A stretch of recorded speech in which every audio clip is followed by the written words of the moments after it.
Hello, here we are again in this strangest of semesters. We begin today by concluding The Merchant of Venice. Now, the courtroom scene in Act 4 brings the play's two plot lines together, the stories of Shylock's bond with Antonio and of the Bassanio-Portia romance. Up until now, Shylock has refused all appeals from the Duke and Antonio's friends to show mercy. The hypocrisy of these appeals and the expectations that he will be merciful have only made Shylock more steadfast in his hatred and his determination to exact the pound of flesh. Portia herself tells Shylock that he must show mercy shortly after she arrives, and when he asks under what compulsion must he do so, Portia advances one of the play's greatest speeches. The ideal of mercy, she suggests, the Christians are supposed to live by, a law that Portia says is higher than the strict letter of the civil code of law that Shylock is determined to enforce. In response to his question about compulsion, Portia says, "The quality of mercy is not strained. It droppeth as the gentle rain from heaven upon the place beneath. It is twice blessed. It blesseth him that gives and him that takes. 'Tis mightiest in the mightiest. It becomes the throned monarch better than his crown. His scepter shows the force of temporal power, the attribute of awe and majesty, wherein doth sit the dread and fear of kings. But mercy is above this sceptred sway. It is enthroned in the hearts of kings. It is an attribute of God himself. An earthly power doth, when show likest God, when mercy seasons justice. Therefore, Jew, though justice be thy plea, consider this, that in the course of justice none of us should see salvation. We do pray for mercy, and that same prayer doth teach us all to render the deeds of mercy." Christianity, which Portia invokes here, Christian teaching, enjoins men to be merciful to each other, to forgive, because God forgave man his transgressions and redeemed man through Christ's death. Thus, mercy is an attribute of God. God teaches us to be merciful. But Portia makes clear that man has free will, so that mercy, she says, cannot be constrained, forced, or compelled in response to Shylock's question, under what compulsion must I be merciful? You can't compel mercy. We must choose to forgive. We must choose to be merciful. And Shylock has clearly, freely refused that by his own choice. There is another reason that Shylock can't be forced to let Antonio out of his bond, that the Duke and Portia and Shylock also know. Venice is, apart from the fact that he does not wish to be merciful, Venice's commerce and wealth depends upon confidence in its laws. So when Shylock says, "If you deny me my bond, fie upon your law," he is reminding everyone that abrogating a signed contract, even to save a man's life, could endanger Venice's status as a financial capital. But what is the real or the underlying purpose of civil law? Well, ultimately, it is not just to regulate trade and enforce contracts, but civil law is meant primarily, or above all, to protect the public, in the spirit that the Duke suggests when he, too, asks Shylock if he will be merciful. The Duke puts it this way: "Shylock, the world thinks, and I think so too, that thou but leadst this fashion of thy malice to the last hour of the act, and then 'tis thought thou wilt show mercy and remorse more strange than is thy strange apparent cruelty. And where thou now exacts the penalty, which is a pound of this poor merchant's flesh, thou wilt not lose the forfeiture, but touched with human gentleness and love, will forgive a moiety of the principal, glancing an eye of pity on his losses. We all expect a gentle answer, Jew." Well, note that in this scene, Shakespeare is essentially juxtaposing three kinds of law.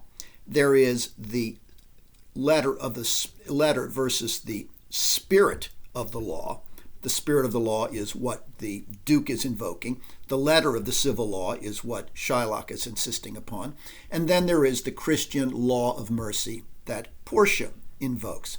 We'll soon see that there is a fourth kind of law at work in this scene as well. But note that Shylock refuses both the Duke's and Portia's appeals for mercy because he is aware of how little mercy hypocritical Christian Venice has ever shown to him. But there is, of course, pretense on both sides in this trial, not just the Christian side. Note this. We're aware that both Shylock and Antonio have made their hatred for one another clear in private conversations and among their associates. But during this official public proceeding at court, neither man is open or honest about the nature of his hatred. When asked why Shylock so despises Antonio and seeks vengeance, they both evade disclosing the history of their animosity. But in doing so, they use degrading animal images to characterize one another. Shylock, asked what he has against Antonio and why he wishes to take the man's life, says, "Some men there are who love not a gaping pig, some that are mad if they behold a cat. I give no other reason, nor I will not, more than a lodged hatred and a certain loathing I bear Antonio." And Antonio, for his part, is not much more specific about a personal cause. He says that of Shylock, you might as well do anything most hard to seek to soften that Jewish heart. What's harder than that? Let me have the judgment and the Jew his will. He is nothing more than a wolf. Well, both men then, who are so ironically alike in certain ways, suggest that the antipathy between them is an instinctive revulsion.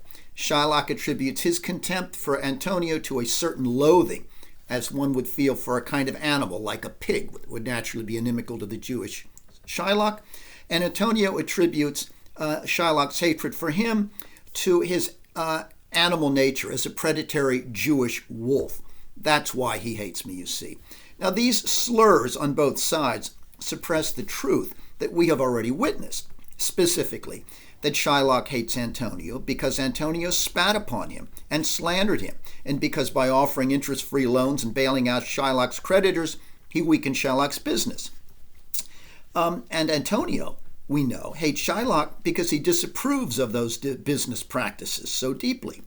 Both men are guilty of a personal dislike with specific causes. So why, you might ask, do they simply not acknowledge them, that personal animosity and resentment, when the Duke asks them? Well, instead, they deceptively attribute their mutual hatred entirely to an ancestral religious and racial animus that they both regard as somehow innate and instinctive. Shylock does it for this reason. He fears that providing specific causes about his relationship with Antonio would divert from the law, that is, from the strict letter of the law, which is all Shylock says that he cares about. He cares about the law, not the personalities involved, and doesn't want to get into a personal history. He says, again, when asked about mercy, "The pound of flesh which I demand of him is dearly bought of mine. It is mine, and I will have it. If you deny me, fie upon your law." Now, you'll note that this emphasis on the bond, on the law, as he repeats it, is something that puzzles people. But for Shylock, it is everything. Antonio, for his part, suppresses in explaining the hatred Shylock bears him, suppresses the fact that he spat on Shylock, which he had admitted and seemed even proud of in private, but he doesn't do so now because Antonio is playing the martyr before Bassanio and before his fellow Christians. Now, as I noted last time, Antonio refers to himself in this scene as an old ram ready for slaughter. That is, he casts himself as a Christian scapegoat ready to be sacrificed to Shylock's knife because of his service to Bassanio. As we've seen, Shylock wants to kill Antonio then, both as a personal enemy, though he doesn't admit that per se in the trial scene, but also to kill Antonio as a kind of scapegoat for all the misery that he has endured from the Christian community at large, especially after the theft of his ducats and his daughter. When Shylock says that the pound of flesh he's planning to cut is, quote, dearly bought, he means not just that he's taking it instead of his triple payback of the loan that Bassanio now offers him, but more pointedly, he means that he has purchased the legal right to end Antonio's life with all of the years of abuse that he's suffered. He has purchased it, in a sense, in exchange for all of that suffering and abuse that he suffered as dealt by the Christian community of Venice and by Antonio as one of its leading citizens. Well, according to Venetian law, if a loan isn't paid back by the date that it is due, and Antonio's is now past, then it is forfeit, and the lender, in this case Shylock, is entitled to act on the terms of the agreement. That's the rules, that's the law of Venice. Now, as I noted, Antonio's status as a scapegoat, in both his own eyes and in Shylock's, does not mean that he is a plausible Christ figure, even though Antonio himself certainly encourages this, as we have seen. And this encouragement is especially true at the trial, when Antonio pointedly reminds Bassanio that with all his heart he is dying voluntarily to pay his debt to Shylock, which is essentially, of course, Bassanio's debt, because it was for Bassanio that he took it out. Antonio reminds him that he is paying with his flesh so that Bassanio could go to Belmont, win Portia, and restore his own fortunes. Here's how he puts it. He says, preparing, he imagines, to die, "Give me your hand, Bassanio. Fare you well. Grieve not that I am fallen to this for you. Commend me to your honorable wife. Tell her the process of Antonio's end. Say how I loved you, and speak me fair in death. And when the tale is told, bid her judge whether Bassanio had not once a love. Repent but you, that you shall lose your friend, and he repents not that he pays your debt. For if the Jew do cut deep enough, I'll pay it instantly with all my heart. All my heart that I will give up in dying, and all my heart, clearly, that I have given up for you, because I love you with all my heart." In making this declaration, Antonio reminds Bassanio, this man that he loves hopelessly, that in fact he does love him as more than just a friend. And he wants Bassanio and even Portia to understand that. He says, tell your wife. And he also reminds Bassanio that Bassanio, of course, owes him a debt of gratitude, that he has done all this, that he is giving up his life for Bassanio because he loves him so much. Well, Bassanio clearly, before this and now most of all, feels keenly a debt of guilt because he has so benefited from Antonio's sacrifice. Consider how Bassanio then responds immediately after this declaration of love and self-sacrifice from Antonio. He provides a declaration of his own, a declaration of devotion, which Portia, dressed as a judge, listens to with understandable amazement, because here is what Bassanio says. Antonio, I am married to a wife, which is as dear to me as life itself. But life itself, my wife, and all the world are not with me esteemed above thy life. I would lose all. I sacrifice them all here to this devil to deliver you. Portia says, your wife would give you little thanks for that if she were here to make you, if she were to hear you make that offer. Well, the dramatic irony is palpable, but this is going to come back to haunt Bassanio. Because remember, when she gave Bassanio the ring, it was a test of worthiness that she was imposing on her own. Having given everything she could to Bassanio, her fortune and herself, Portia then gave him the gold ring to test his devotion to her, demanding that he wear it always.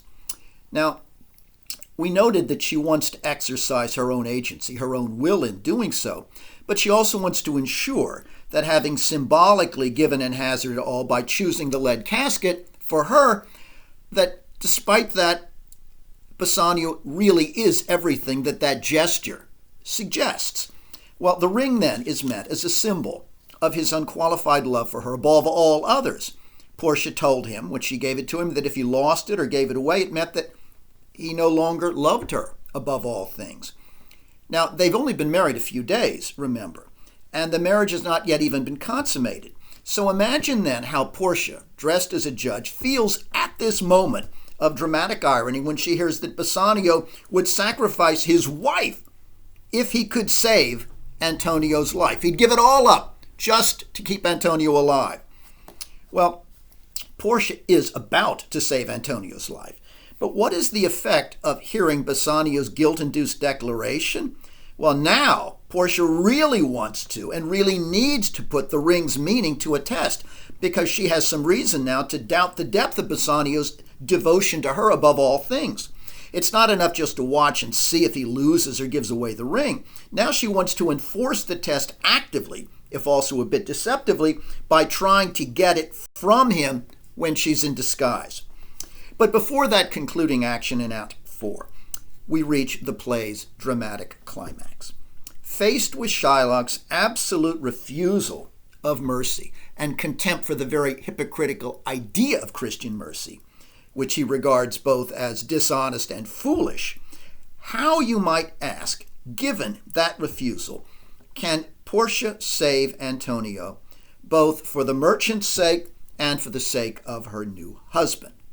Well, Alexander Leggett, who has an essay in the back of your edition, I think, makes an interesting observation when, in answer to that question of how she can provide this saving of Antonio, he observes, Portia, like Bassanio, must now, to save Antonio, answer a riddle. She must enter the mind of her adversary, just as Bassanio entered the mind of her dead father and saw the inner logic of the casket game.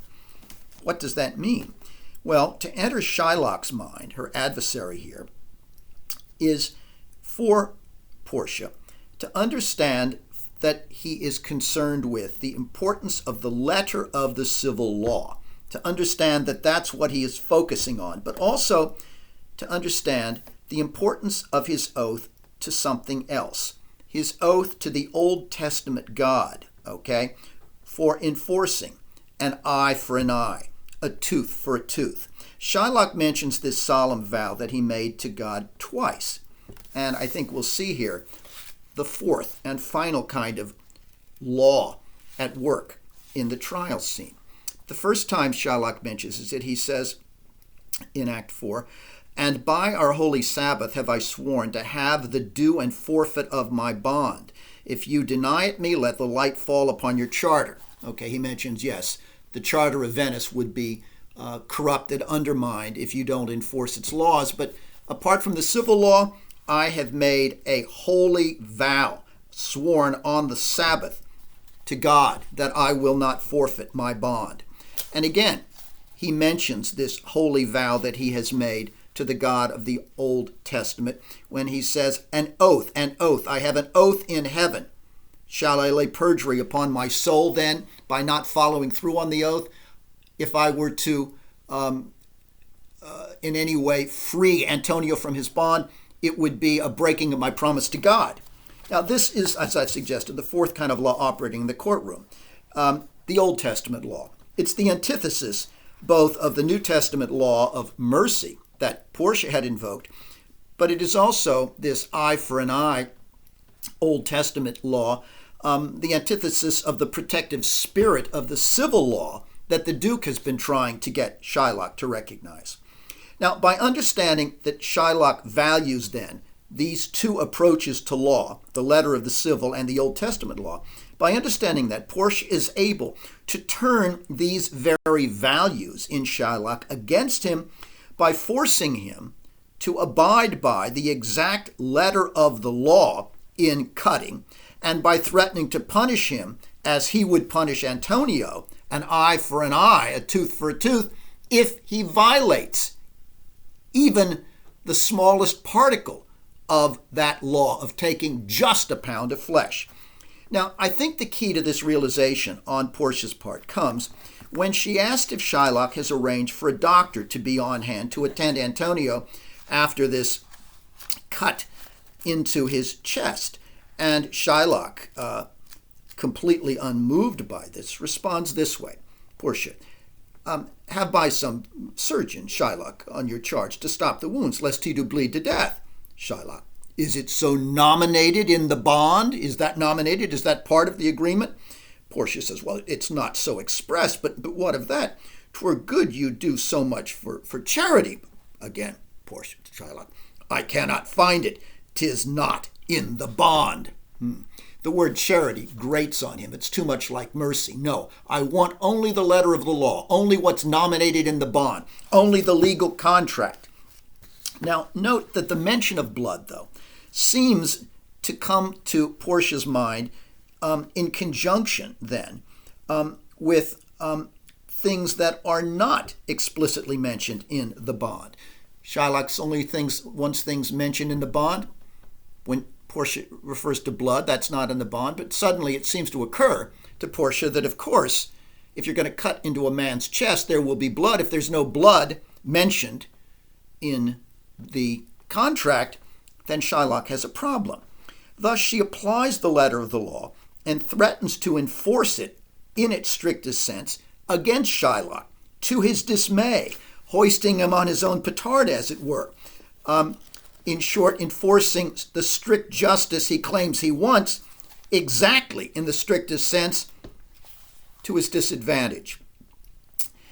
Portia says, okay, then you must go forth, Shylock, a most rightful judge, a rightful judge, and you must cut his flesh from off his chest. The law allows it, and the court awards it. A most learned judge, a sentence, prepare. Tarry a little there. There is something else. This bond, and she's clearly looking at the contract, doth give thee here no jot of blood. The words expressly are a pound of flesh. Take then thy bond, take thou pound of flesh. But if in the cutting thou dost shed one drop of Christian blood, thy lands and goods are by the laws of Venice confiscate unto the state of Venice. Now Graziano says, upright judge, learned judge. Shylock, is that the law? To which Portia replies, thyself shall see the act, for as thou urgest justice, that is, urgest justice in the strictest sense, be assured thou shalt have justice more than thou desirest. The Jew shall have justice. Shylock says, oh, well, no, I'll take the offer then. Pay the bond thrice, as Bassanio has said, and then let the Christian go. Too late. No blood, only a pound of flesh. When Shylock asks for the principal to be returned, or more particularly when he asks first to accept, if he can have the offer of 3 times the principal and then even just the principal itself, no, that's not part of the bond. That's not permitted. He's mocked instead. And Portia informs Shylock that the terms of this contract indicate that he has intended clearly to take Antonio's life, because how, after all, can you take a pound of flesh without killing a man from around his heart? So he then faces the charge of essentially murder. And this is particularly true because he is threatening the life of a citizen. And as a Jew, Shylock is a non-citizen. He's barred from sort of membership within the civic world of Venice, even though he is subject to and it's been trying to use its laws. And as a result, because he is not a citizen and has threatened the life of one who is, Portia advises him that both his property and his own life are at risk. As a resident, he is a Jew but not a citizen. This makes him vulnerable to the laws that he has been trying to exploit for his own benefit. Portia says, therefore, prepare to cut the flesh. Shed not 1 ounce of blood, nor cut less or more than just 1 complete and exact pound of flesh. And if thou takest more or less than just a pound, be it so much more as it makes the light or heaviest the substance, and the division of a 20th part on a scruple. Nay, if the scale do turn but in an estimation of a hair, thou diest, and all thy goods are confiscate. No blood, it must be bloodless flesh, exactly a pound, and since that is impossible, it can only be construed as an attempted murder of a citizen by a non-citizen.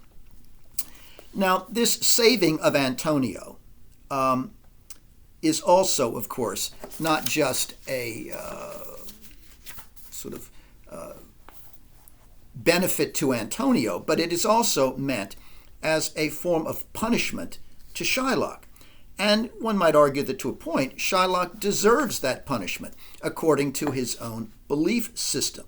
After all, it seems very much in the spirit of an eye for an eye that a man who is attempting to take the life of another man would have to sacrifice or surrender his own life for it. And it seems entirely appropriate that an individual who wants to enforce the exact language of the contract should be subject to the exact language of the contract regarding blood and the weight of that pound. But while that is certainly true, what's troubling in this arrangement is that it seems to violate the New Testament emphasis on freely given mercy that Portia had invoked so eloquently earlier in the scene. To make matters worse, when Portia turns the penal code, or sort of the penal aspect of her verdict, over then to the Duke claims that they are actually going to show mercy by allowing Shylock to live under the onerous conditions that the Duke now is about to impose. The Duke claims that it is in the protective spirit, the spirit of the civil law, that he is acting this way. But is it? Well, here are the Duke's terms for allowing Shylock to live when, by the strict interpretation of the law, he should die. Portia says, Tarry, Jew, the law hath yet another hold on you. It is enacted in the laws of Venice, if it be proved against an alien that by direct or indirect attempts to seek the life of a citizen, the party against which he doth contrive shall seize 1/2 his goods, the other half comes from the privy office of the state, and the offender's life lies at the mercy of the Duke, only against all other voice. Turn over to the Duke. What will the Duke do? The Duke said, here you shall see. Therefore, beg mercy of the Duke. Beg mercy. All right? Note that Shylock does not beg mercy. The Duke, in a certain sense, inflicts mercy on him. Here's what he says. That thou shalt see the difference of our spirit. I pardon thee thy life, Shylock, before thou ask it. For half of thy wealth, it is Antonio's. The other half comes to the general state, which humbleness may drive into a fine. To which Shylock says, Nay, take my life, take all, pardon that. You take my life when you do take the means whereby I live, whereby I earn it. Without money I cannot lend, and I have no business, clearly. Now, consider that this is what the Duke regards as mercy and in the spirit of the civil law at the same time. But it really seems to be anything but either of them. It seems rather to be not protection of the social order in the spirit of the civil law, but rather a gratuitous infliction of pain and humiliation on Shylock.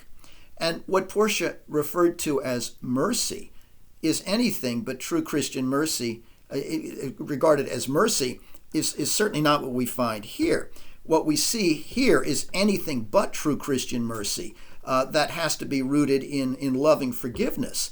The Duke is the most powerful Christian in Venice, and what he is presenting as mercy here is essentially a divestiture of, as Shylock puts it, his ability to earn a living, and a complete humiliation, all the more since half of his wealth, he says, now must go to Antonio. Instead of reclaiming even the money he lent to Antonio, it is now half of his fortune that is going there, whatever has been left that hadn't been stolen already. Now, the cruelest punishment of all comes, one might say this is the third phase of the punishment, after Portia and then after the Duke. The third and cruelest phase comes when the Duke and Portia then allow Antonio to set the final terms of Shylock's punishment. Here's what Antonio says. I am content so to let him live, that he will let me have the other half of his fortune in use to render it upon his death unto the gentleman that lately stole his daughter. And one other thing, two things actually more, provided first that he presently become a Christian, the other that he do record a gift here into the court, that all he dies possessed unto his son Lorenzo and his daughter. Okay. Antonio says, all right, the half of his wealth that he's given me, I rather now require that upon his death, he give that to the daughter that he has cursed and disinherited, and that when he dies, anything that he is possessed of also go to Jessica. And one other thing, Shylock must become a Christian. In fact, Antonio, you note in this passage, even mocks Shylock when he refers to the gentleman that lately stole his daughter, using that word stole to describe the way in which Lorenzo absconded with Jessica, and to rub it in, to make Shylock's sense of having been betrayed and stolen from all the more painful. It seems this reminder is retaliatory and punitive, but all of it is presented in the context of mercy. Antonio, in this respect, seems to be showing nothing that is genuinely Christ-like, and certainly no real mercy at all. Rather, he uses the idea that he is allowing Shylock to live as a pretext for the infliction of vengeful pain here. Because what could be more agonizing to Shylock than being forced to become a Christian, being forced to give his fortune to the daughter who has betrayed him? Nothing could. So here's how the critic, Emma Smith, assesses the situation. She says, some critics have read the courtroom scene as a kind of allegory of the defeat of the Old Testament law of vengeance through Christ-like self-sacrifice. But for modern audiences, this court represents something simpler and more sickeningly familiar, a system of justice rigged on racial grounds, revealing the true limits of Venetian tolerance for religious difference. A Jew who sheds one drop of Christian blood must have his lands and goods confiscated according to the laws of the state, and if there's a suggestion that he plots to kill a Venetian citizen, then his life can be ended on the Duke's command. Portia's disquisition on mercy starts to look a bit hollow now. Shylock's life is saved, but barely. His money is confiscated, partly to fund his renegade daughter and her husband, and he is forced to convert to Christianity. But the most appalling miscarriage of justice here surely is this forced conversion. A conversion to nominally, at least, what Shylock most deeply hates in the world, to become that thing, or at least to be forced to appear to become that thing. Unlike Othello, who willingly became a Christian and then cast it off in his madness, Shylock would rather die than be forcibly baptized. So you have to ask then, why doesn't he choose execution? Why doesn't he protest this hypocritical cruelty and simply choose death instead? Well, at first we think he's going to do that because he says, after the Duke tells him that he's going to lose all his money, he said, then take my life. And that remark may make us recall, for example, Antonio's earlier desire to die. But soon it appears, after Antonio speaks, and degrades Shylock and tells him that the money that he would get himself, he's going to give to his daughter, and that when Shylock dies, he must give her the rest. Shylock, after this, and being told that he must convert, is too broken, too stunned, even to protest, almost even to choose whether to die or not. All he wants to do in the face of this crushing defeat and humiliation is retreat into darkness and silence. And so his last words in the play are these: I am content. He's about as discontent as could be, meaning, I think essentially, I cannot respond. I must leave. I pray you give me leave to go from hence. I am not well. Send the deed after me, and I will cite it. I don't care. He's too deeply in despair, too completely disempowered, even to summon the force to choose death instead of what they have inflicted on him.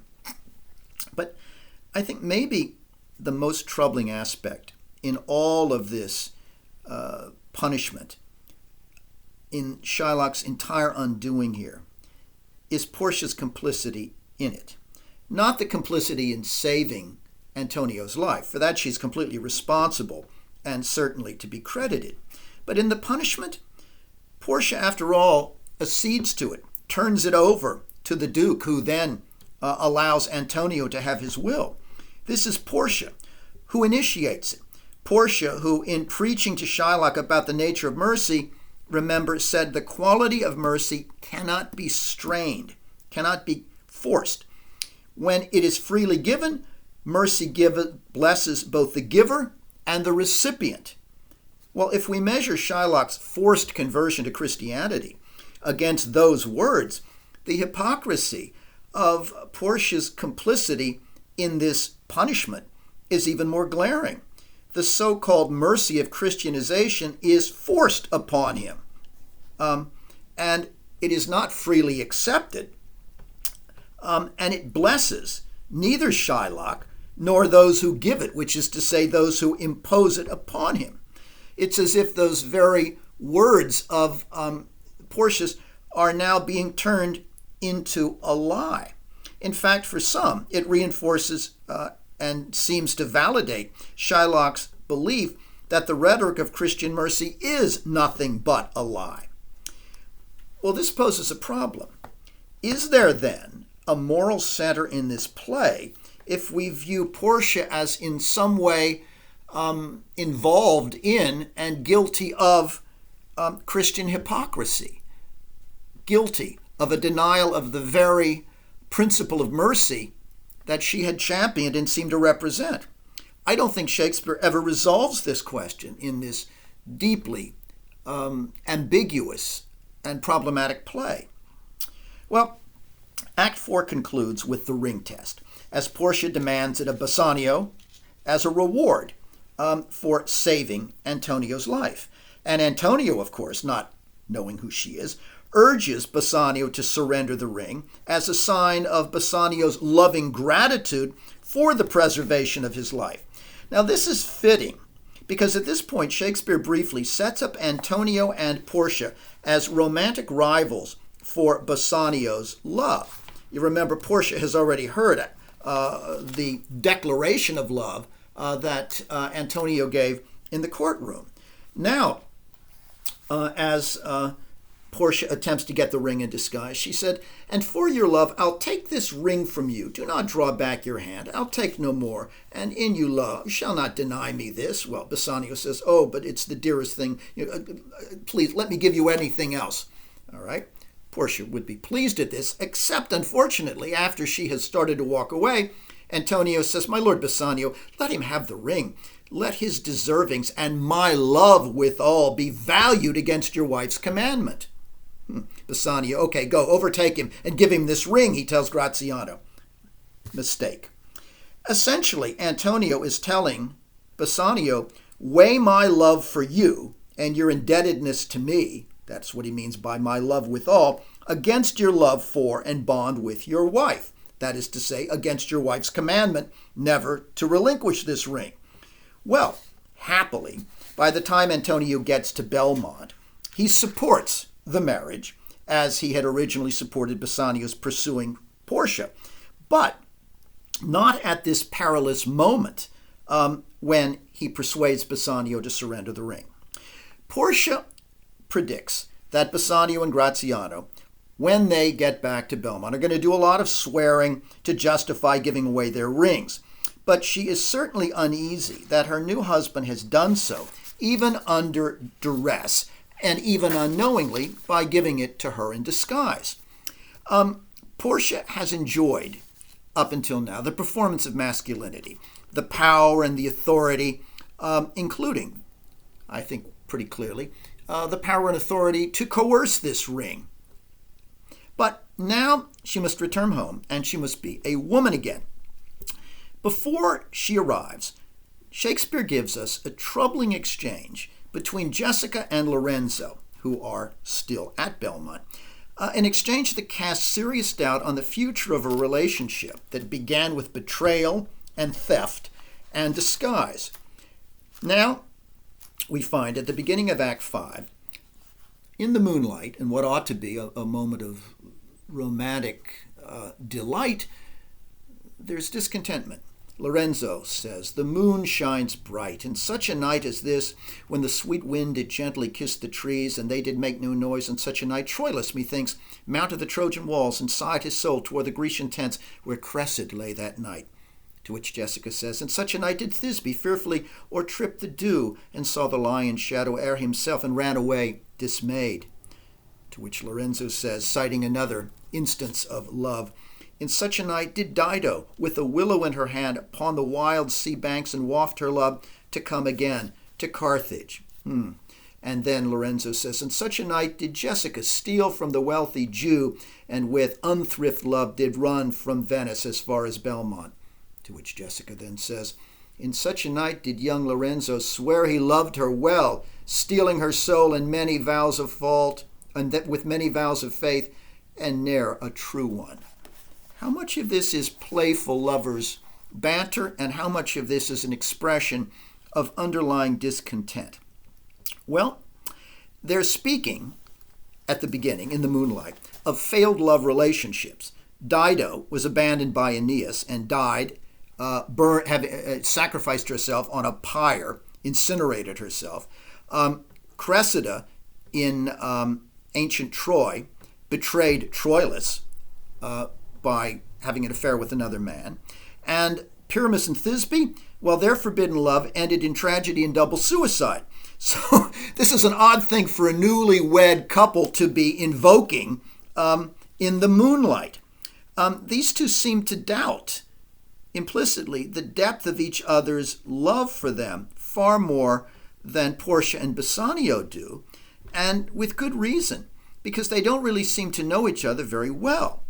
Jessica is guilt-ridden and seems troubled when Lorenzo refers to how the moonlight makes the sky seem, quote, inlaid with patterns of bright gold. It makes her feel guilty because it brings back, of course, her memory of her theft and gilding herself with ducats. Though she is a newlywed, she admits even now that she's a bit depressed and says, "I'm never merry when I hear sweet music," because there is music in the background as well as moonlight. In response to that remark, Lorenzo replies that then she's not listening, or else her failure to appreciate music reflects a deficiency in her character. "The man that hath not music in his soul, nor is moved with concord of sweetest sounds, 'tis fit for treason, stratagems, and spoils." Jessica's depression recalls Antonio's depression at the start of the play, and it, like Antonio's, may derive from love. In this case, not unrequited love, but Jessica's feeling of failed love. But in Jessica's case, this sadness also reflects doubts about whether Lorenzo really can save her in the Christian sense by marrying her as he has. She said, "He will save me. I'll be his Christian wife." She seems to have begun to doubt it. Now, think about that word saved.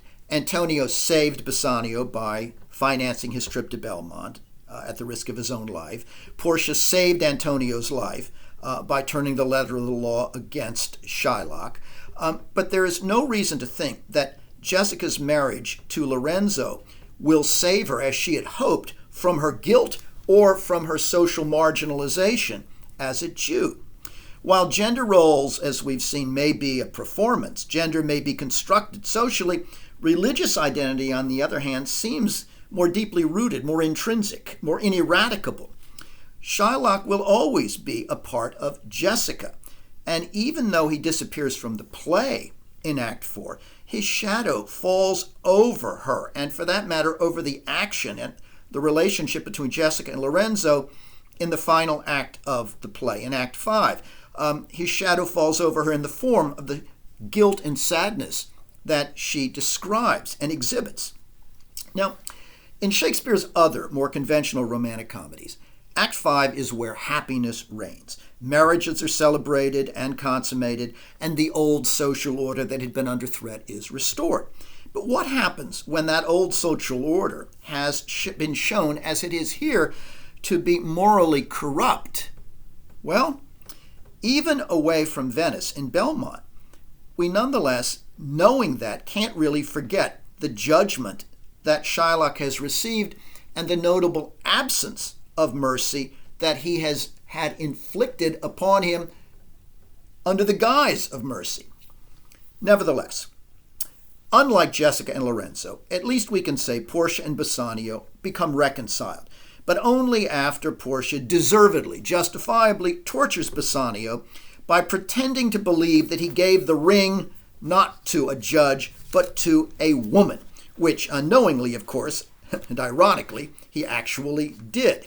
Thus, she asks him to present the ring, and when he can't, she says, "If you had known the virtue of the ring, or half the worthiness that gave the ring, or your own honor to contain the ring, you would not have parted with the ring. I'll die for it, but some other woman has the ring." Ring, ring, ring, ring, ring, rubbing it in. Now, we find here that Bassanio is exposed, okay? He feels in this moment probably a bit like Aragon did when he opened the silver casket and saw an image of a blinking idiot as a reflection of himself. Antonio witnesses this humiliation, and Portia's performance is partly directed against Antonio here, not just against Bassanio. Because remember that Portia registered a real sense of jealous unease, both in the courtroom when she heard this declaration of devotion between Antonio and Bassanio, but she was also jealous and uneasy when Antonio first arrived at Belmont and Bassanio introduced him to her at the start of the scene. In that meeting, we are told that Bassanio says to Portia, "This is the man, this is Antonio, to whom I am so infinitely bound." There's that word again, bound. People can be bound by love, by bonds of family, by money. Portia says, "You shall in all sense be much bound to him, for as I hear, he was much bound to you." Bound to you? Yes, I understand that he's bound to you in love. She doesn't go any further with that or explain how she came to that understanding, but it's clear that her picking up on that word bound, which Bassanio introduces, I'm indebted to him. I'm indebted to this man, Antonio. When she says, yes, he was much bound to you, she means he's in love with you. He's bound to you, and you may be bound to him as well. So the word then is rich. Bassanio is bound to Antonio for risking his life to help him, and Portia says that Bassanio is also bound to Antonio, and Antonio bound to him by that declaration of love she heard exchanged in court. She's troubled by the intimacy of this male bond, and when Portia interrogates and torments Bassanio then over surrendering the ring, Bassanio predictably promises, "No, I'll never do it again. I'll never break another vow to you." But what is it that changes the trajectory of this scene? What motivates Portia finally to reveal that she has the ring and to disclose her deception and to forgive Bassanio? What is it? Well, she does these things, you'll note, only after her rival, Antonio, surrenders his claim to Bassanio's love.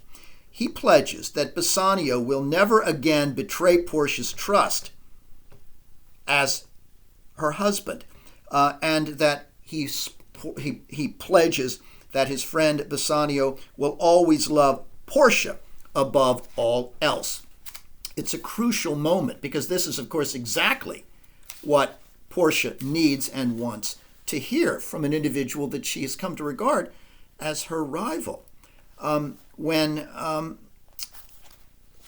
she does hear this, it comes as Antonio says, "I dare to be bound again, my soul upon the forfeit, that your Lord will never more break faith advisedly. Here, Lord Bassanio, swear to keep this ring."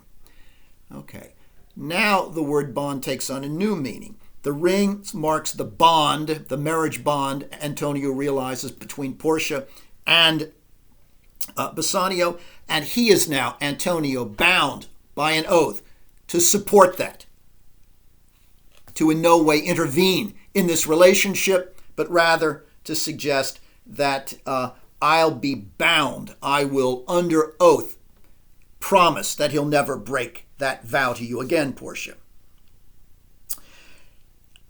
He is essentially here, Antonio, effectively giving up his romantic claim to Bassanio in this moment. And immediately upon hearing this, well, then Portia reveals that she was the judge who saved Antonio's life and who asked for the ring afterward. The proper relations then of man and wife, and one might argue of two friends, are restored. And we see the meaning of the gold ring as a token of the true unconditional love now between Bassanio and Portia. Note that it is a genuine image of gold, rather than the gold that tricks the eye or the silver that is merely the deceptive shadow of love. Now, this gold is the gold of a true promise that ratifies that love that we saw first suggested between the two of them, heard about it when their eyes met years before. Although Antonio loses Bassanio then as a love object, Antonio is rewarded at the end of the play in another way.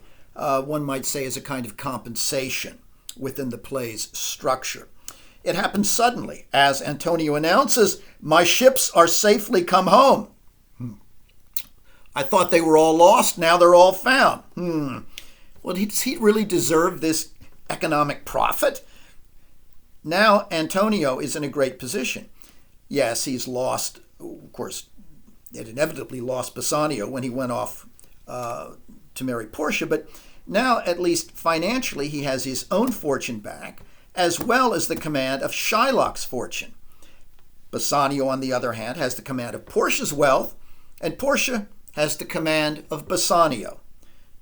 All that remains is the consummation of the two marriages as dawn approaches, and one might say a reward that is more important in the play ultimately than any kind of wealth, because Antonio now says, "Sweet lady, you've given me life and living, for here I am certain that my ships are safely arrived. I'm happy, and I know you're happy as well, because Gratiano says at the end, for all of them, for the two married couples, I should wish it dark till I were crouching with the doctor's clerk. Well, while I live, I'll fear no other thing so sore as keeping safe Nerissa's ring." This as they go off to celebrate their union, to consummate it. Note in these final lines the shift from blank verse to couplets, dark, clerk, ring, thing. The couplets reflect the coupling of Portia and Bassanio, of Gratiano and Nerissa, in sexual celebration of marital love that is just about to occur. The only one who doesn't possess something, possess another, or possess the wealth that he had sought, is of course Shylock. And yet Shylock is ultimately the most unforgettable character in this play.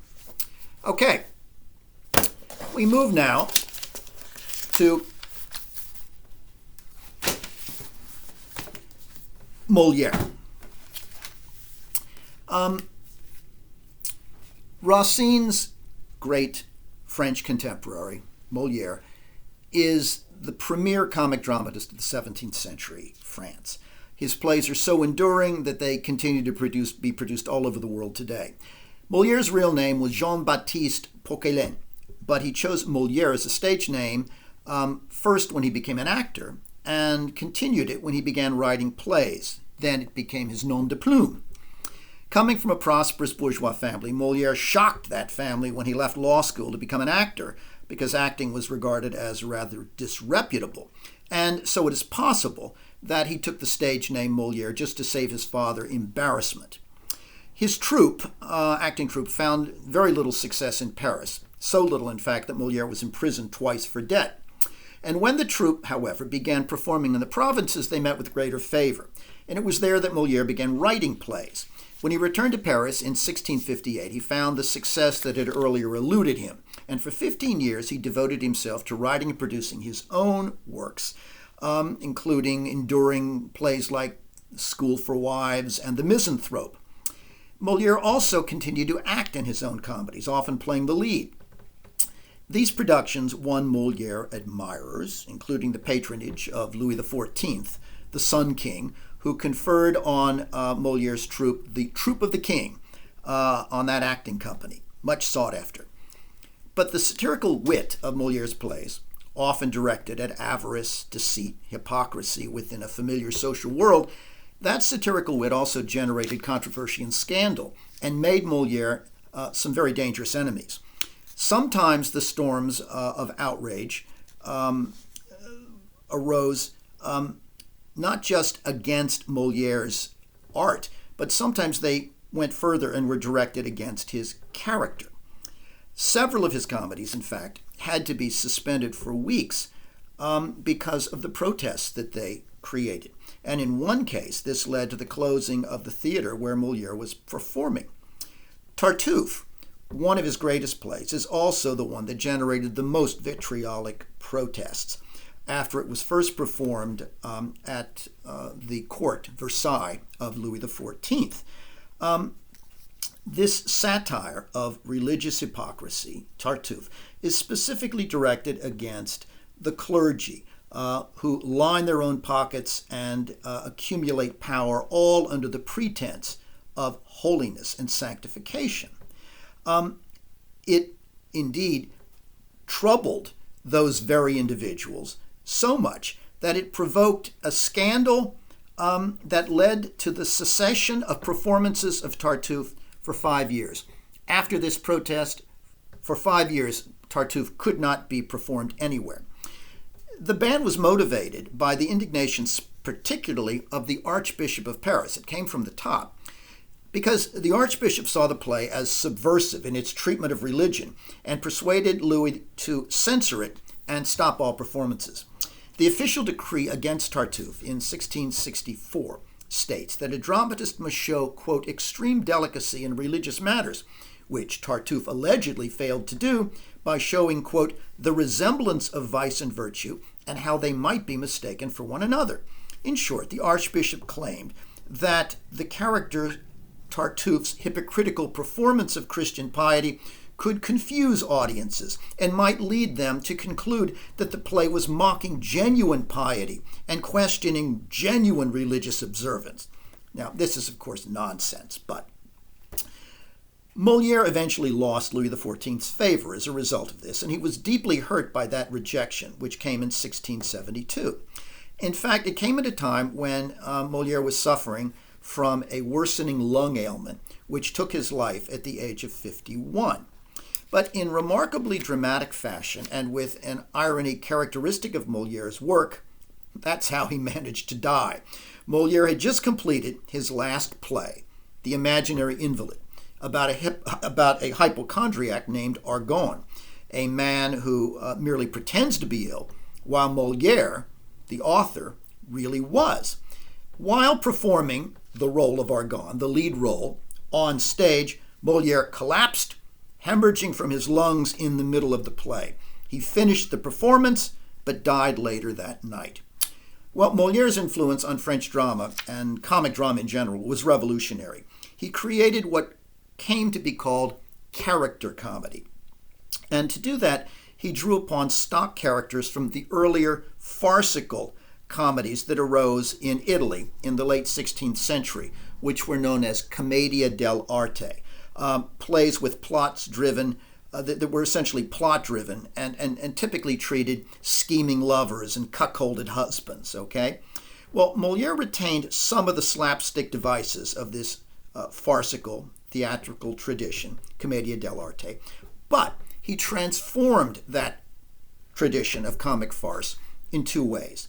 First, by using some of the familiar characters, stock characters in commedia dell'arte, in sharp-eyed ways to explore and satirize contemporary tastes, fashions, and customs, most of which he shows to be silly and pretentious. In short, he makes what had been a tradition of comic farce into a mode of comic satire.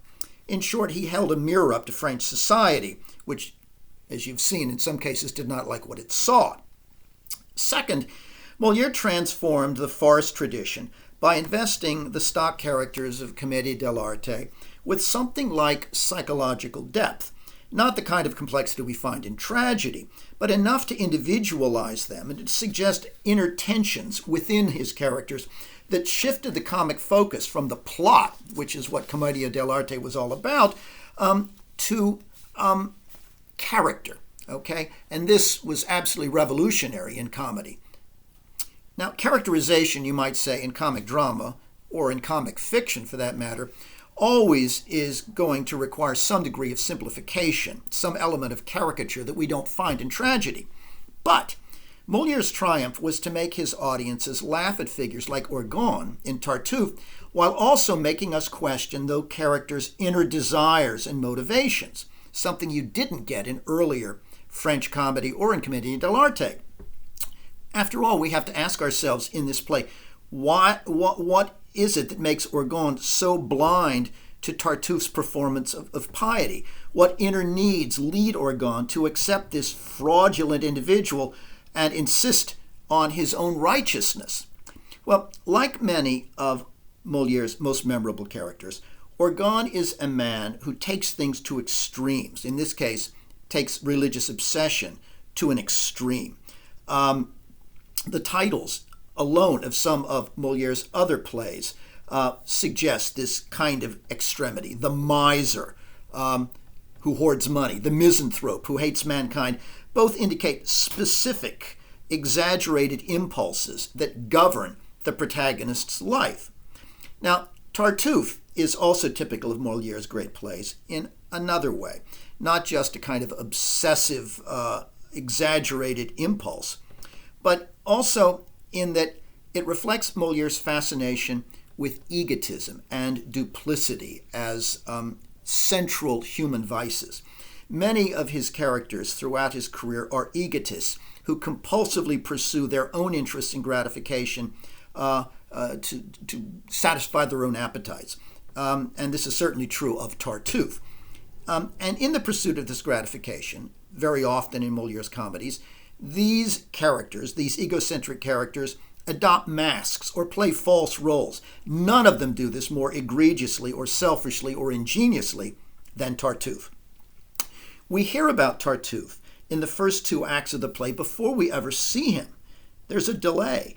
And as a result, when we do see him, he's magnified in the audience's mind as a source of intrigue, even before he appears on stage in Act 3, calling his valet to hang up his hair shirt and his scourge, because even before his appearance, he's already been magnified in our imagination by what everyone has been saying about him.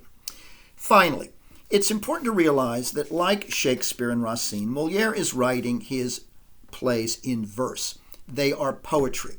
Whereas Shakespeare wrote primarily in blank verse, that is, unrhymed iambic pentameter, Molière wrote all his comedies in rhyming couplets, okay?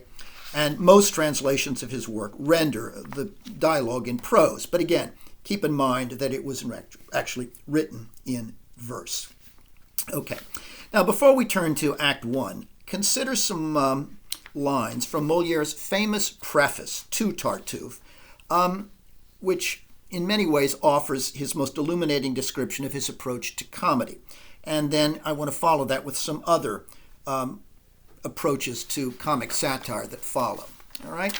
I hope you have the sheet that I attached to my last email.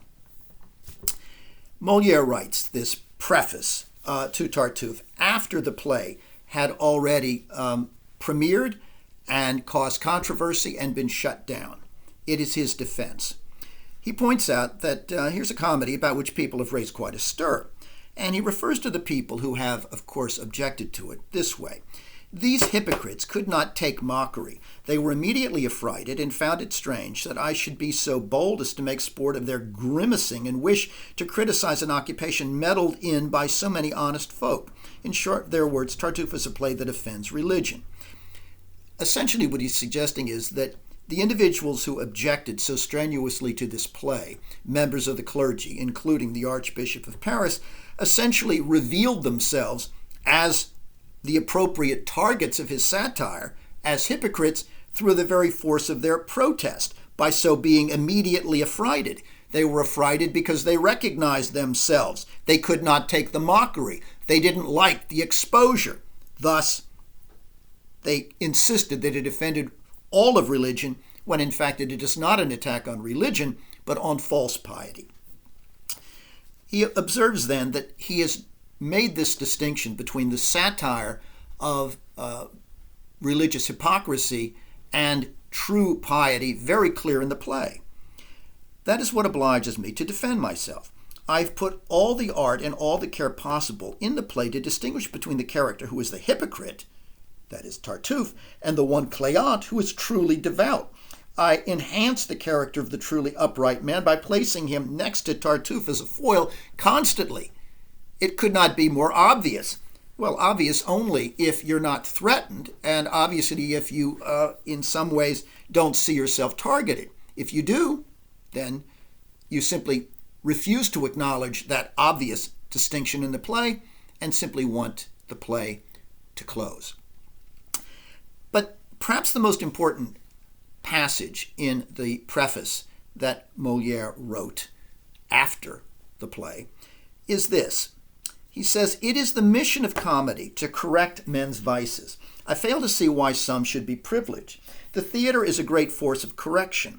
The finest points of a serious morality are usually less powerful than those belonging to satire, and most men are scolded by doing not quite so well as by the portrayal of their faults. It is a great blow to vice to expose it to everyone's laughter. We can easily stand being reprehended, but we cannot stand being mocked. We are willing to be wicked, but we will not be ridiculous."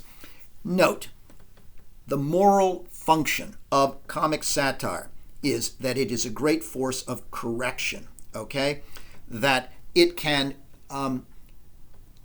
convey or transmit the points of serious morality much more effectively than a tract could, because satire makes people suffer and feel ridiculous when they are exposed.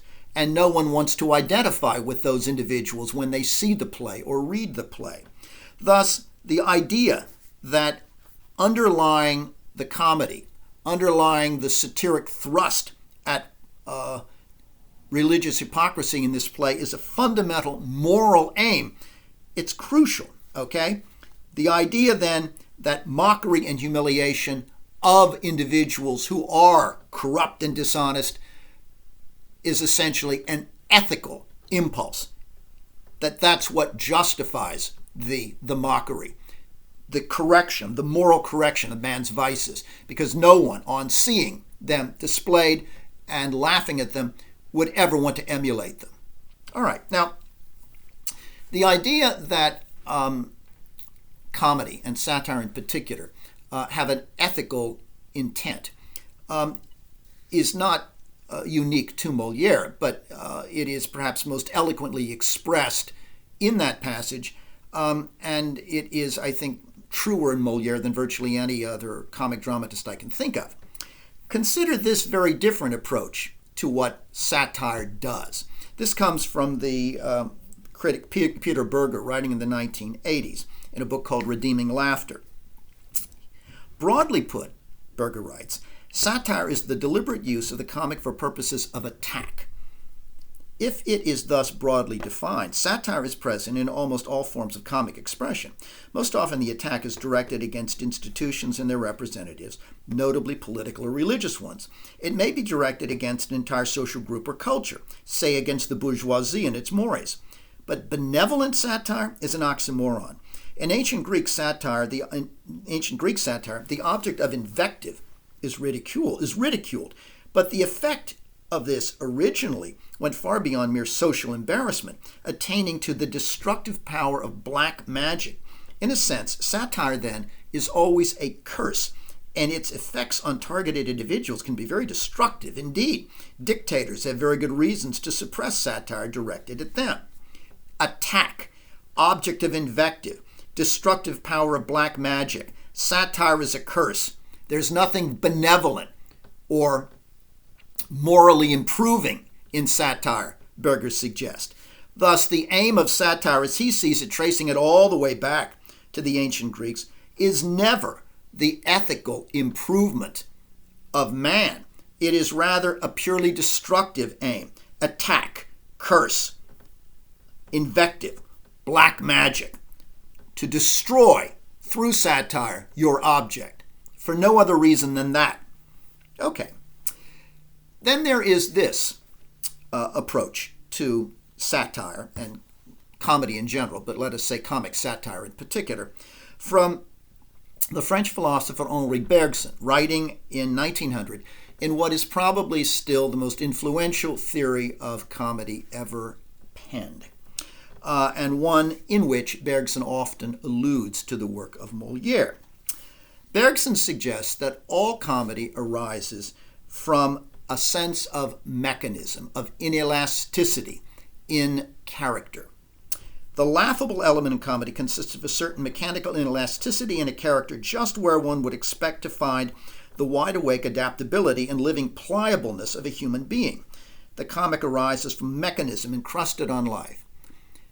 Bergson's theory is that when we see an individual, like, for example, Orgon, behaving in a same pattern repeatedly, refusing to change, no matter how many people try to persuade him, no matter how much evidence is presented, refusing to regard Tartuffe as anything other than a saint, against all persuasion, that we laugh at him, because individuals in the course of life are changeable.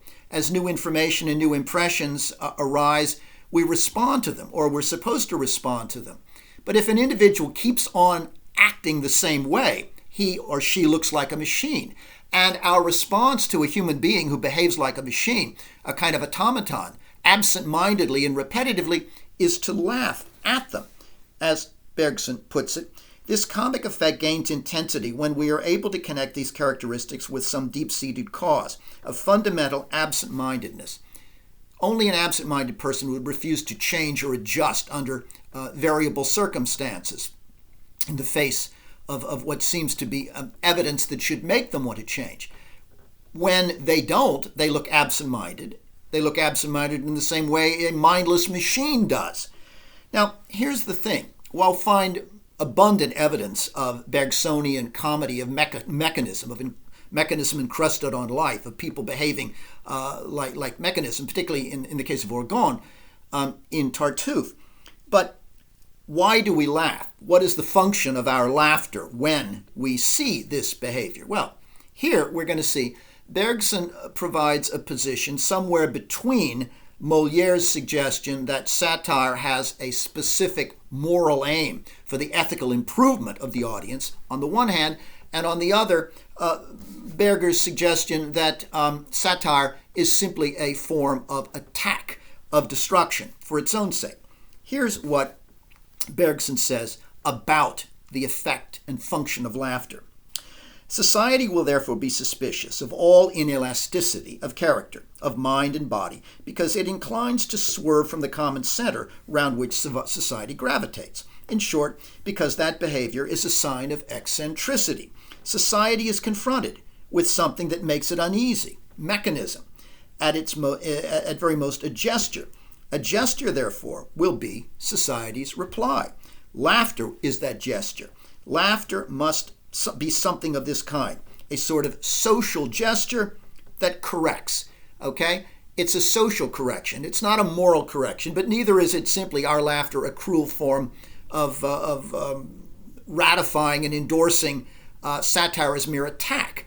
No, social correction. People aren't supposed to behave that absent-mindedly. We laugh at it, and it is a way of distancing ourselves from the object of our laughter, but not judging the individual ethically and not simply attacking him, but rather suggesting through our laughter that this laughter is a way of trying to enforce some kind of common mode of behavior in the face of this mechanistic eccentricity. It's a form of socialized correction then. Okay, now, with that in mind, I want to turn to the first act of Tartuffe, and I hope that in conjunction with this or in preparation with this, you've seen the clip that I had sent along with this lecture from the 1983 production of the play with Nigel Hawthorne as Orgon and Anthony Sher playing Tartuffe. It's a very good one. Okay, now, as I noted, Molière waits until Act 3, to the middle of the play, to bring Tartuffe on stage. But he uses this delay to build up our expectations and our fascination with this unseen individual, because all of the other characters do nothing but talk about him continually. We see from the beginning Tartuffe's pernicious effects long before we see the man. He has caused discord in Orgon's home and family. Act 1 opens with an argument in which Orgon's mother, Madame Pernelle, defends Tartuffe's imposition of a strict, joyless regimen in the household against the protests of Orgon's tempestuous son Demas, his brother-in-law Cleante, and the family maid Dorine. They complain that under Tartuffe's ascetic influence, Orgon has banned all social interchange and has therefore isolated them from their friends, all because Tartuffe claims that any friendly relations are immoral and are likely to cause scandal. Well, Damic and Orgon's wife, Elmire, have been forced then to renounce even their very best friends. In denouncing Tartuffe, the shrewdest and most incisive member of the family, however, or the household, is actually the maid Dorine. Now, the wise, smart aleck servant is a convention that Molière is borrowing from the Commedia dell'arte tradition in Italy that was so influential in French comedies before Molière. But there are very few servants in that tradition that are anywhere near as perceptive as Dorine is in Tartuffe. She is, after all, the first one to point out two things. First, she points out that Tartuffe is not just an inconvenience to the family, but that he is a hypocrite, that he is a pious fraud. She says, a vagabond that had not a pair of shoes to his feet when he first came here, and all the clothes on his back would fetch 6 pence, but now, he passes for a saint in your imagination, Madame Pernelle, but believe me, all he does is nothing but hypocrisy. The second thing that Dorine sees more clearly than anyone else, or certainly before anyone else, is that Tartuffe secretly lusts after Elmire, Orgon's wife, and indeed that Tartuffe has banned Elmire's friends because he jealously wants her for himself. She says, I take him in troth to be jealous of my lady, that is to say, jealous of the other friends that Elmire sees. But Dorine goes beyond just Tartuffe in her comments to offer a brilliant analysis of the psychology of hypocrisy, something that none of the other characters seem capable of. And of course, it's ironic because she is the least educated and because she is the family servant. She cites people that the family knows, and she says that hypocrisy in general arises from one of two different sources. First, Doreen notes, there are those who are guilty of certain immoral practices in their lives, but try to hide those vices and sanitize themselves by accusing others of the very sins that they commit. She cites, for example, some people that they know. She refers specifically to Daphne, our neighbor, and her little spouse. Be the persons who speak ill of us? Well, people whose own conduct is the most ridiculous are always the readiest to detract from others. By coloring other people's actions like their own, they think to justify their conduct to the world and fondly hope, by way of some resemblance, to give their own intrigues the air of innocence or to shift part of the blame elsewhere. Thus, to blame others of what one is actually guilty displaces it and sanitizes oneself in the world's eyes, because the world will say, well, you certainly can't be guilty if you're accusing them.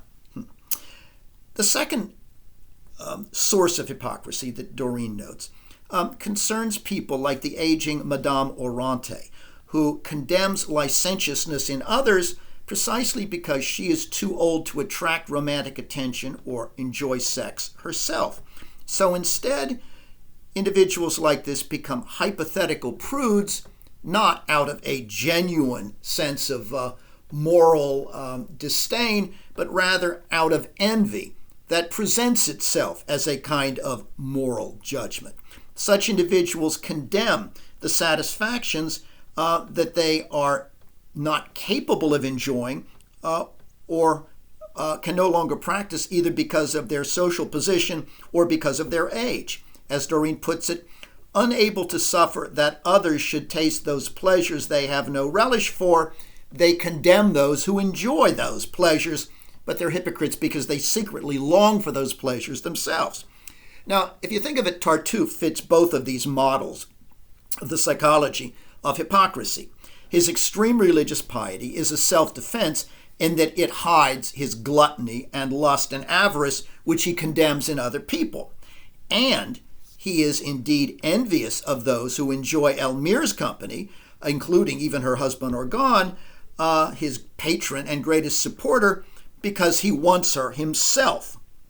Now, as we'll see, Tartuffe, however, as a character, goes beyond these two interesting models. Though he fits them, he also transcends them. He's not a garden variety hypocrite by any means, because Tartuffe's fraudulence is driven by something else. It is driven also by an unbounded urge to power over others and a sadistic delight in the practice of deceit for itself, something that none of the two kinds of hypocrites that Doreen described ever descend to. Now, in the respects I've just described, the urged unbounded power and a sadistic delight in deceit, who does he sound like? Well, in these, he resembles Iago, another villainous hypocrite, who also gains the trust of his benefactor, Othello, while secretly working to destroy him, which is precisely the thing, as we'll see, that Tartuffe does with Orgon. As Molière explained in his preface, his satirical aim in the play is to correct the immoral practices of fraudulent Christians like Tartuffe by making them not just contemptible, but laughable, by exposing them to our mockery. Well, laughter is pleasurable, of course, but it is also a dangerous thing. So it's fitting that one of the things that Tartuffe has tried to get Orgon to ban from the household, along with society, is laughter. They're not meant to laugh. Laughter seems to be regarded as a sign of wickedness. And yet, of course, we do laugh. The audience laughs at Tartuffe's exaggerated behavior, at his absurd excesses, which are described before we ever see them. At one point, Doreen in Act 1 says, "The rascal Tartuffe the other day tore up a fine handkerchief that lay in a copy of Pilgrim's Progress and cried that it was a horrid profanation to mix hellish ornaments like the handkerchief that covered my bosom with sanctified things." Okay, this is ridiculous. It's petty. It's extreme. It's all performative on Tartuffe's part. And a little bit later, Orgon, who cannot stop praising Tartuffe's incredible piety, says with ridiculous praise that, "Oh, Cleante, you cannot, brother, what you say savors of you can little understand what a good man he is. He's scandalized by the smallest thing imaginable, Tartuffe is. So far that the other day he told me that he had caught a flea as he was at his devotions and had killed it, and doubled rather. He had killed it, he doubted, in rather too much anger." Yes. You see, he's even broken up and guilty over killing a flea that was biting him when he was at prayer. Such a good man. Well, we laugh at Orgon here for his gullibility, but we also laugh at the excesses, the extremity of Tartuffe's fraudulence. Now, while we laugh at Tartuffe then, as I've suggested, the primary source of laughter in this play is not actually him. While he is certainly one of them, and he's the target of the satire, our laughter is even greater at the behavior of the gullible Orgon, because Molière is satirizing not just religious hypocrites, but also the individuals who are taken in by them. Thus, the play has a double moral target, a double satiric thrust. Consider, for example, how this comedy, this satire of Orgon's gullibility and steadfast insistence on believing in Tartuffe, how that works when Orgon himself enters the play. He has just returned from a trip and asks the maid Dorine what has happened in his absence. And Dorine offers the following exchange, and you'll see Orgon's absolute inflexibility, machine-like response. "Dorine, have matters gone well for the 2 days I've been away? What's happened here? How do they all do?" Dorine says, "Sir, my lady, the day before yesterday, had a fever all day and was sadly out of order with a strange headache. And Tartuffe? And Tartuffe excellent, well, fair, fat, fresh-colored. Poor man. At night, Elmire had no stomach and could not touch a bit of supper. The pain in her head continued, so violent. And Tartuffe? Oh, well, he supped by himself before her, and very healthy, ate a brace of partridge and half a leg of mutton hashed. Poor man. Well, Dorine never closed her eyes that night, but burnt so that she could not get a wink of sleep, and we were forced to sit up with her all night. And Tartuffe? Oh, well, being agreeably sleepy, Tartuffe went from table to chamber, and so into a warm bed, and slept comfortably till the next morning. Poor man!" Now, Orgon's behavior here is comic in exactly the way Bergson describes. We laugh at him because Orgon behaves not like a responsive human being, reacting to these pieces of information about his wife's sickness, but rather behaves like a monomaniacal obsessive, absent-mindedly. He behaves like a machine, repeating, machine-like, the same phrases. And Tartuffe, poor man, with each piece of news that ought to distress him about the condition of his wife. He filters out virtually everything that Dorine reports about Elmire because he is so fixated on his idea of Tartuffe as a figure of self-sacrificing perfection.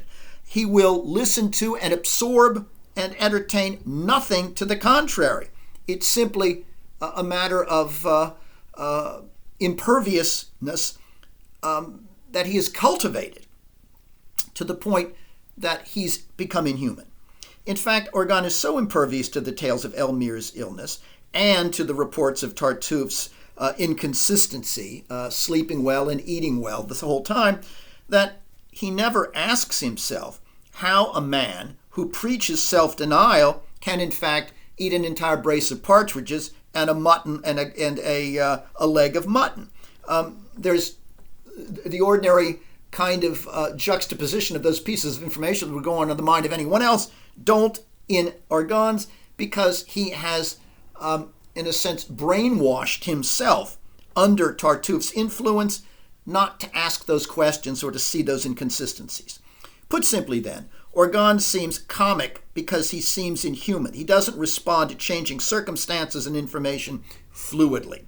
He exhibits what Bergson calls absent-mindedness, a mechanism encrusted on life. And that is exactly what Cleante basically tells him to his face. He says, "Is it possible that a man can be so bewitching at this time of day as to make you, Orgon, forget everything for him? You have forgotten everything. You are absent-minded. You're not behaving as if you have a memory. You seem to have, in some ways, blocked out all other forms of stimulus that would allow you to see what he's done to the family and his inconsistencies in behavior." But Orgon is so obsessed with his idea of Tartuffe as a holy man, as a kind of living saint, that he also ignores Cleante's explanation of the difference between genuine religious piety and Tartuffe's exaggerated pretense. The very thing that Molière explained in his preface, he was at pains to establish in the play. We find Cleante saying that there are pretenders to devotion as well as to courage. And Tartuffe is a pretender to devotion. But the good, the truly pious, who are worthy of our imitation, are never those that deal much in grimace, clearly the way Tartuffe does. Would you make no distinction between hypocrisy and true devotion? Would you term them both alike, Orgon, and pay the same regard to the mask as you do the face? Would you put artifice on the level with sincerity and confound appearance with reality? Running things into extremes and always carrying things too far. That's what Tartuffe does. That's not piety. Cleante goes on. I have wit enough to distinguish truth from falsehood, and I see no character in life more great or valuable than to be truly devout, nor anything more noble or more beautiful than the fervor of sincere piety. So I think there is nothing more abominable than the outside daubing of pretended religious zeal, making a jest of what is most venerable and sacred. Again, unmistakably targeting Tartuffe. This is what he is, Orgon, don't you see? He concludes, there are too many of that vile character today, but the sincerely devout are easily known. Well, apparently not, because Orgon refuses to recognize any difference between true devotion and Tartuffe's pretend devotion, and in fact regards Tartuffe as a far holier and more worthy man than the moral center of the play, Cleante, who speaks unmistakably from the perspective of true religious conviction that Molière wants to inculcate in his audience. Now, Molière's defense of sincere religious devotion here, early in the play, in the mouth of Cleante, is so obvious that it really puts the lie to the Archbishop of Paris's claim that audiences could conceivably think Molière was mocking Christianity as a whole, or could somehow confuse true with false religiosity. That's nonsense. Again, it's rooted in the outrage of being exposed. Orgon, predictably, dismisses what his brother-in-law has just said, that criticism of Tartuffe. But one of the most compelling questions that arises, and the last one for today, is this. Why? Why does Orgon have this self-delusive mania, this need to see Tartuffe as a saint and to deny anything to the contrary? Is it simply that, like Iago with Othello, Tartuffe is so clever in his deceit that he has gotten Orgon to regard him as the only reliable guide? Well, it is true that Tartuffe is immensely clever, but it is also true that, as with Othello, that cleverness preys upon certain weaknesses of character in his victim, in this case in Orgon, that Tartuffe recognizes and preys upon and exploits in the house in a way similar to Iago's understanding of the weaknesses and the gullibility and the credulity and the proneness to jealousy in Othello. Well, what are they? I noted just a few moments ago that one of the hallmarks of Molière's comedy, revolutionary in this way, is his ability to invest comic characters with a certain psychological depth. And I think that we'll see that this is true of Orgon next time when we consider the particular weaknesses and the particular needs in him that allow Tartuffe to exploit him so profoundly. I'll see you then.